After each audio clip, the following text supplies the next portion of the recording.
12/2020 की वाणी है। बाबा ने आज कहा, मीठे बच्चे, तुम्हारा वायदा है कि जब आप आएंगे तो हम वारी जाएंगे। अब आप आए हैं तुम्हें वायदा याद दिलाने।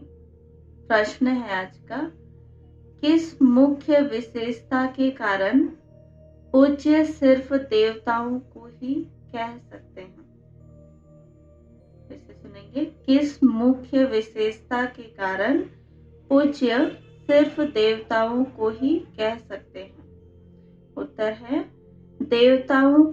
देवताओं की ही विशेषता है जो कभी किसी को याद नहीं करते, ना बाप को याद करते, ना किसी के चित्रों को याद करते, इसलिए उन्हें पूज्य कहेंगे। वहां सुख ही सुख रहता है, इसलिए किसी को याद करने की दरकार नहीं। अभी तुम एक बाप की याद से ऐसे पूज्य पावन बने हो जो फिर याद करने की दरकार ही नहीं रहती है। ओम शांति। मीठे मीठे रूहानी बच्चे अब रूहानी आत्मा तो नहीं कहेंगे। रूह अथवा आत्मा एक ही बात है। रूहानी बच्चों प्रति बाप समझाते हैं।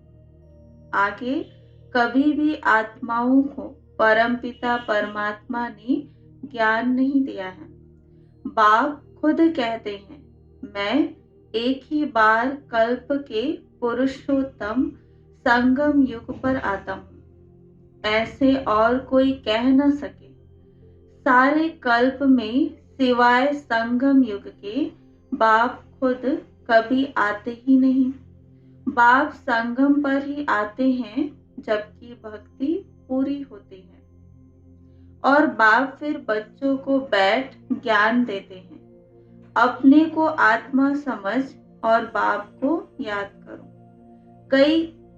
कई बच्चों के लिए बहुत मुश्किल लगता है बहुत सहज, परंतु बुद्धि में ठीक रीति बैठता नहीं है, तो घड़ी घड़ी समझाते रहते हैं, समझाते हुए भी नहीं समझते हैं। स्कूल में टीचर 12 मास पढ़ाते हैं, फिर भी कोई नापास हो पढ़ते हैं। यह बेहद का बाप भी रोज बच्चों को पढ़ाते हैं, फिर भी कोई को धारणा होती है, कोई भूल जाते हैं। मुख्य बात तो यही समझाई जाती है कि अपने को आत्मा समझो और बाप को याद करो। बाप ही कहते हैं मामेकम याद करो, और कोई मनुष्य मात्र कभी कह नहीं सकेंगे। बाप कहते हैं मैं एक ही बार आता हूँ। कल्प के बाद फिर संगम पर एक ही बार तुम बच्चों को ही समझाता हूँ। तुम ही यह ज्ञान प्राप्त करते हो, दूसरा कोई लेते ही नहीं। प्रजापिता ब्रह्मा के तुम मुख वंशावली ब्राह्मण इस ज्ञान को समझते हो, जानते हो। कल पहले भी बाप ने इस संगम पर यह ज्ञान सुनाया था। तुम ब्राह्मणों का ही पाठ है, इन वर्णों में भी फिरना तो जरूर है, और धर्म वाले इन वर्णों में आते ही नहीं। भारतवासी ही इन वर्णों में आते हैं, ब्राह्मण भी भारतवासी ही बनते हैं, इसलिए बाप को भारत में आना पड़ता है। तुम हो प्रजापिता ब्रह्मा के मुख वंशावली ब्राह्मण। ब्राह्मणों के बाद फिर है देवताएं और क्षत्रिय। क्षत्रिय कोई बनते नहीं हैं, तुमको तो ब्राह्मण बनाते हैं, फिर तुम देवता बनते हो। वही फिर धीरे धीरे कला कम होती तो उनको क्षत्रिय कहते हैं। क्षत्रिय ऑटोमेटिकली बनना है। बाप तो आकर ब्राह्मण बनाते हैं, फिर ब्राह्मण से देवता, फिर वही क्षत्रिय बनते हैं। तीनों धर्म एक ही बाप अभी स्थापन करते हैं। ऐसे नहीं कि सतयुग त्रेता में फिर आते हैं। मनुष्य ना समझने के कारण कह देते सतयुग त्रेता में भी आते हैं। बाप कहते हैं मैं युगे युगे आता नहीं हूँ, मैं आता ही हूँ एक बार कल्प के संगम पर। तुमको मैं ही ब्राह्मण बनाता हूँ प्रजापिता ब्रह्मा द्वारा। मैं तो परम धाम से आता हूँ। अच्छा, ब्रह्मा कहाँ से आता है? ब्रह्मा तो 84 जन्म लेते हैं, मैं नहीं लेता हूँ। ब्रह्मा सरस्वती जो ही विष्णु के 2 रूप लक्ष्मी नारायण बनते हैं, वही 84 जन्म लेते हैं।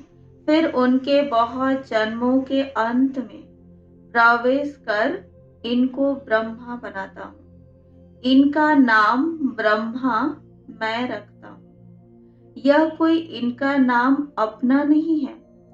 बच्चे का जन्म होता है तो छठी करते हैं, जन्मदिन मनाते हैं। इनकी जन्म पत्री का नाम तो लेखराज था। वह तो छोटेपन का था, अभी नाम बदला है, जबकि इनमें बाप ने प्रवेश किया है संगम पर।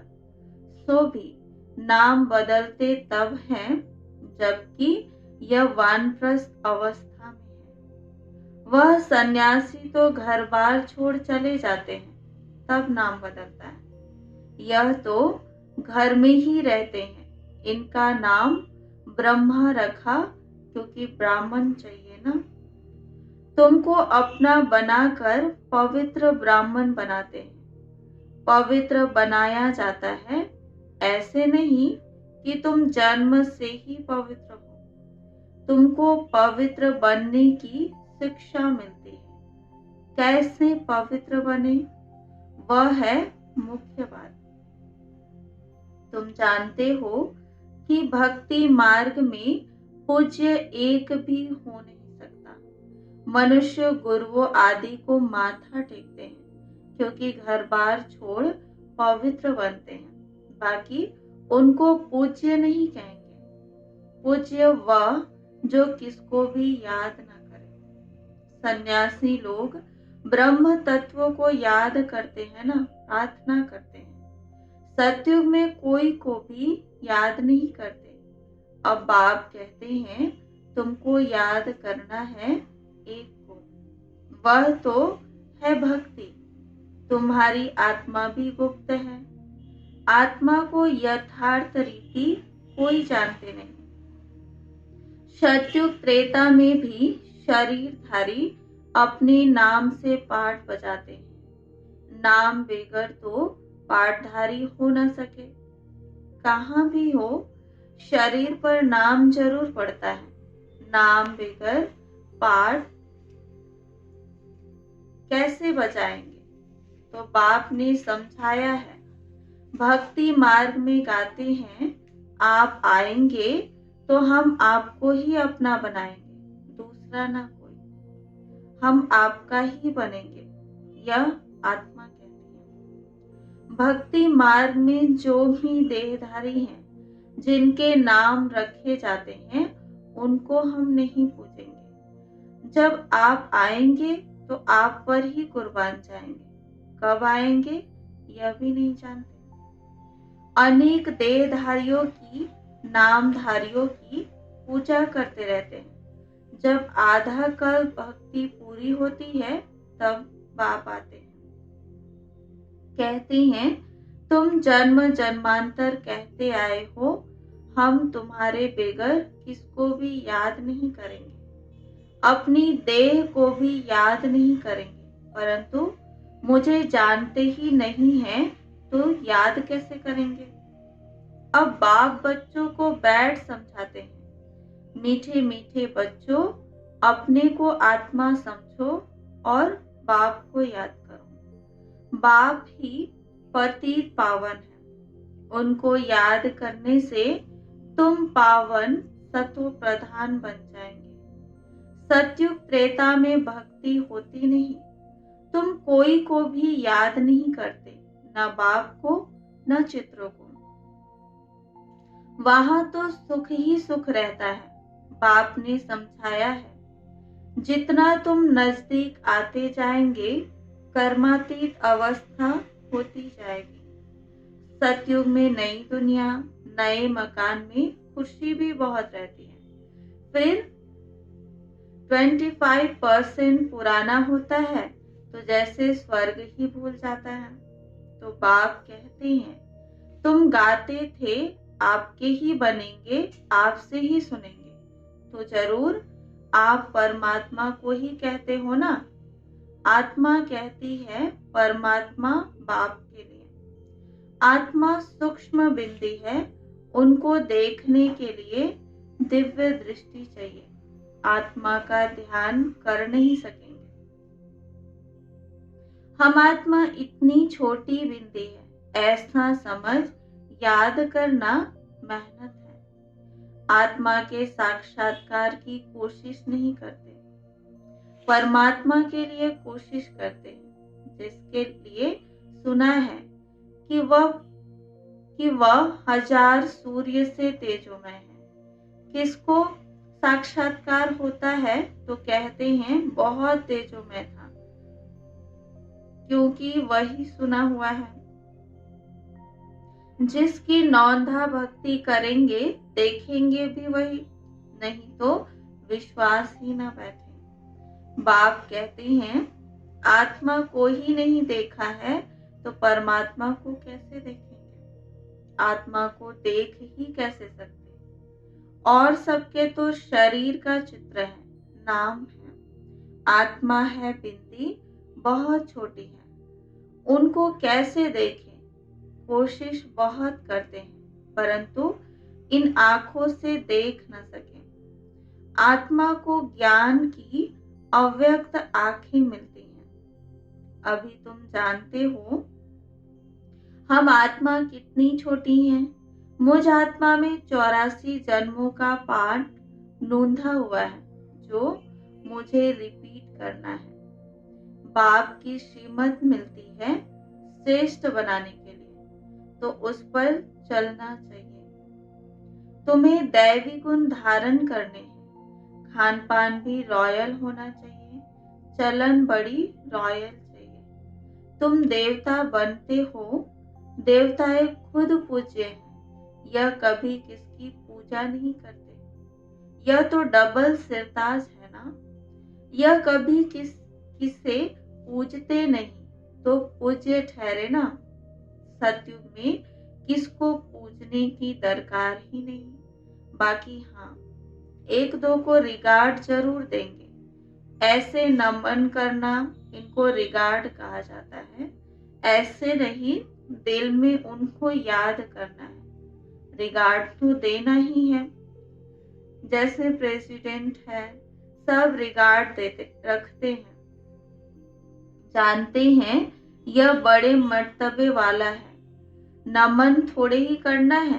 तो बाप समझाते हैं, यह ज्ञान मार्ग बिल्कुल अलग चीज है। इसमें सिर्फ अपने को आत्मा समझना है, जो तुम भूल गए हो।